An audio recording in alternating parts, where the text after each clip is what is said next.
ये कहानी किसी आम शहजादी की नहीं है, बल्कि एक ऐसे इंसान की है जो अगर चाहते तो ताज भी उनके कदमों में आ जाता, लेकिन वो जुल्म के खिलाफ खड़े हुए और ऐसे जुल्म के खिलाफ खड़े हुए कि हक के लिए सब कुछ कुर्बान कर दिया।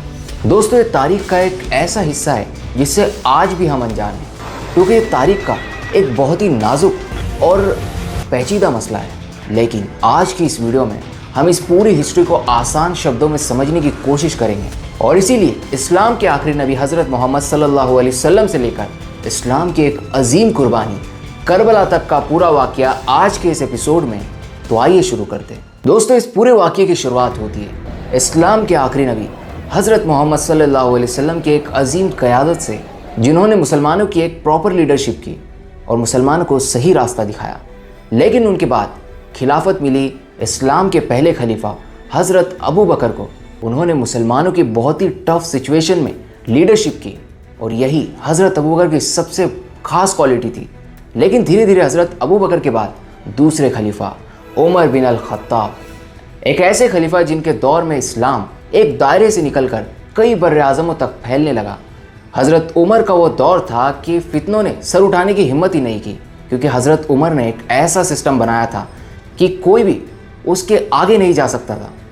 लेकिन एक वक्त आता है कि इस्लाम के दूसरे खलीफा उमर बिन अल खत्ताब को शहीद कर दिया जाता है और इसके बाद खिलाफत मिलती है हज़रत उस्मान को।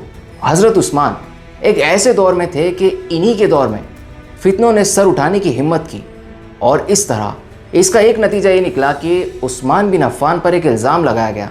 इस इल्ज़ाम के बाद उस्मान बिन अफ़्फ़ान को भी शहीद कर दिया गया और इस शहादत के बाद हज़रत अली को खलीफा बनाया गया। हज़रत अली जैसे ही खिलाफत पर पहुँचे तो बहुत सारे अपोजिशन उनके सामने खड़े हो गए और फिर हज़रत अली के दौर में जंगे जमल और जंगे सिफ़ीन जैसी जंगें देखी, जब मुसलमान एक दूसरे के सामने थे और इनमें एक सबसे बड़ा नाम मुआविया इब्न अबी सुफियान का आता है। और इस तरह धीरे धीरे ये दौर भी चलता रहा और इस्लाम के चौथे खलीफा हज़रत अली को भी शहीद कर दिया गया और इनके बाद खिलाफत मिली हज़रत अली के बेटे इमाम हसन को। इमाम हसन ने जब खिलाफत ली तो उन्होंने महसूस किया कि आसपास मुसलमान एक दूसरे से लड़ते जा रहे हैं। तो हज़रत इमाम हसन ने अमन को कायम करने के लिए एक बहुत ही बड़ा फैसला लिया।